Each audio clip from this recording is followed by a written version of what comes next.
முதலில் ஆண்டார் அருளிய திருப்பாவை தனியன்களை பாட வருகிறார்கள் எம் மாணவ செல்வங்கள்.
திருப்பாவை பாசுரங்கள் 1 முதல் 5 வரை கூற வருகிறார்கள்.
பாசுரம் 6 முதல் 10 வரை கூற வருகிறார்கள்.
11 முதல் 15 வரை கூற வருகிறார்கள்.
பாசுரம் 16 முதல் 20 வரை.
பாசுரம் 21 முதல் 25 வரை.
பாசுரம் 26 முதல் 30 வரை.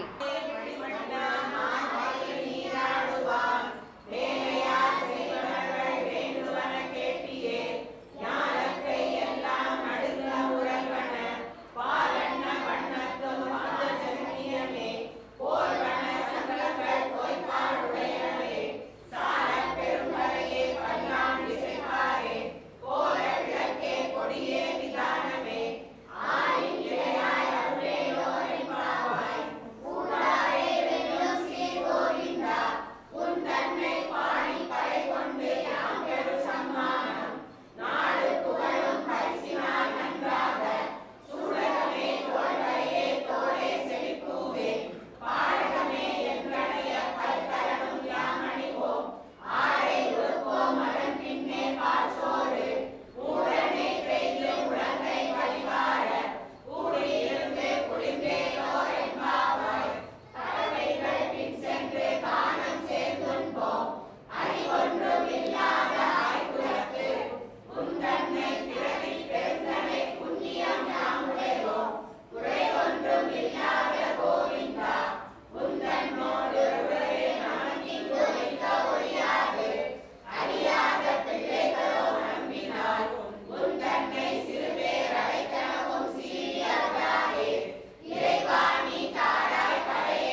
அன்பான வணக்கங்கள். தமிழ்நாட்டில் இருபெரு சமயங்கள் இருக்கின்றன. ஒன்று சைவ சமயம், மற்றொன்று வைணவ சமயம். சைவ சமயம் என்பது சிவபெருமானை முழுமுதற் கடவுளாக கொண்டு பாடிய நாயன்மார்கள். வைணவ சமயம் என்பது திருமாலை முழுமுதற் கடவுளாக கொண்டு பாடிய ஆழ்வார்கள். ஆழ்வார்கள் மொத்தம் 12 பேர். அவற்றில் ஒரே ஒரு பெண் ஆழ்வார்தான் இந்த ஆண்டாள் நாச்சியார். சூடிக் கொடுத்த சுடர்மாலை கொடியாம், தமிழை வளர்த்த தமிழ் மகளாம், பெரியாழ்வாள் பெற்றெடுத்த பெண் பிள்ளையாம், சிறுவில்லிபுத்தூரில் திருமகளின் அவதாரமாய் வலம் வந்த இந்த ஆண்டாள் நாச்சியார் மார்கழி மாதத்தில் நோன்பிருந்து அந்த திருமாலையே கணவனாக அடைவதற்காக திருப்பாவை பாசுரங்களை பாடி நம்மை எல்லாம் மகிழ்வித்தவர்.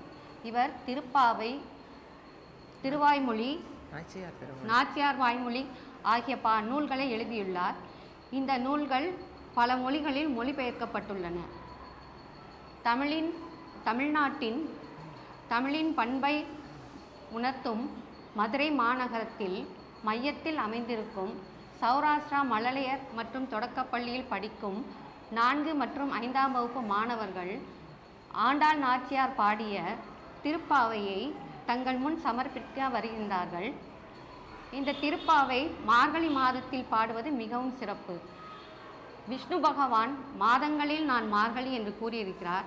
ஆகவே சூடிக் கொடுத்த அந்த ஆண்டாள் நாச்சியார் மார்கழி மாதத்தில் நோன்பிருந்து நம்மையெல்லாம் அவர் தோழிமார்களை எல்லாம் எழுப்புவதும், திருமாலை பற்றிய பெருமைகளை எல்லாம் பாடி மகிழ்வதும் நம்மை பரவசப்படுத்துகின்றன. இந்த திருப்பாவையில் 30 பாசுரங்கள் உள்ளன. 30 பாசுரங்களையும் எமது மாணவ செல்வங்கள் உங்கள் முன் சமர்ப்பிக்க வருகின்றார்கள். இந்த திருப்பாவையை நமக்கு கற்றுத்தருவதற்காக திருமதி மகாலட்சுமி மேடம் என்பவர்கள் நமது பள்ளிக்கு வருகை தந்து கற்றுக் கொடுத்திருக்கிறார்கள். நமது குழந்தைகள் அனைவரும் மிகவும் பாக்கியசாலிகள். எந்த பள்ளியும் இந்த மாதிரி குழந்தைகள் படித்திருக்க மாட்டார்கள். இதற்கு உறுதுணையாக இருந்தவர் நமது பள்ளியின் நிர்வாகமும் தலைவராகிய திருமதி சித்ரா மேடம் அவர்களும், பள்ளி தாளாளர் திரு LS வெங்கடேஷ் பாபு அவர்களும் மற்றும் நிர்வாக குழு உறுப்பினர்கள் அனைவருக்கும் எனது மனமார்ந்த நன்றியை தெரிவித்துக் கொள்கிறேன். இந்த பெருமையை நமக்கு பள்ளிக்கு வழங்கிய அனைவருக்கும் எனது மனமார்ந்த நன்றியை தெரிவித்துக் கொள்கிறேன். அனைவருக்கும் வணக்கம். ஜெய ஸ்ரீ சுதர்ஷனா, ஜெய ஸ்ரீ சுதர்ஷனா. இந்த சௌராஷ்டிரா மழலையர் மற்றும் தொடக்க பள்ளியில் திருப்பாவை சொல்லிக் கொடுக்கக்கூடிய பாக்கியம் அடியனுக்கு கிடைச்சது. அதுக்கு முதற்க நன்றி சொல்லணும்னா அந்த நிர்வாகத்தாருக்கு தான் சொல்லணும். அவங்களோட ஒத்துழைப்பும், டீச்சர்ஸோட ஒத்துழைப்பும், ஆசிரியர் பெருந்தகையர்களோட ஒத்துழைப்பு இருந்ததுனால் மட்டும்தான் இது சாத்தியமானது. எனக்கு வாரத்துக்கு ஒரு கிளாஸ் மட்டும் கொடுப்பாங்க. அந்த கிளாஸில் நான் சொல்லி கொடுத்துட்டு போவேன். மற்ற நேரம் எல்லாமே டெய்லியுமே ப்ராக்டிஸ் கொடுத்தது டீச்சர்ஸ் மட்டும்தான். அதனால தான் குழந்தைகள் பார்க்காமையே சொல்கிறாங்க, வாரத்துக்கு ஒரு கிளாஸ் பார்த்துக்கோங்க, ஒரு 2 பாசுரம் நடக்கும், அதையே அடுத்த வாரம் நாம் வரும்போது நல்லா சொல்லிடுவாங்க. இப்போ நீங்கள் பார்த்தீங்கன்னா எல்லா குழந்தையுமே பார்க்காமையே எல்லா பாசுரமும் சொல்கிற அளவுக்கு நல்லா ப்ராக்டிஸ் வந்துருச்சு. எதுக்காக இது நம்ம கற்றுக் கொடுக்கணும்னா, இப்போ இருந்தே நம்ம ஆன்மீக கல்வியும் சேர்த்து அவங்களுக்கு குழந்தைங்களுக்கு ஊட்டணும் அப்படின்ற ஒரு காரணத்துக்காகத்தான் திருப்பாவை சொல்லி கொடுக்க ஆரம்பித்தோம். இப்போ இருக்கிற இந்த கலியுகத்தில் அநேக விதமான அசுபங்கள் நிறைய நடக்கிற நேரத்தில் நம்ம குழந்தைங்களுக்கு ஒரு பாதுகாப்பு வேணும், ஒரு ரட்சை வேணும். அவங்க நல்ல வழியில் மட்டுமே போக வேண்டும். அவங்களுக்கு நல்ல விஷயங்கள் மட்டுமே அவர்கள் வாழ்க்கையில் நடந்து சாதிக்க வேணும் அப்படின்ற ஒரே ஒரு காரணத்துக்காக திருப்பாவை சொல்லி கொடுத்துருக்கோம். அதுக்கு எனக்கு பெர்மிஷன் கொடுத்த நிர்வாகத்தாருக்கும் ஆசிரியர்கள் அனைவருக்கும் ரொம்ப நன்றி சொல்லிக் கொடுத்தோம்.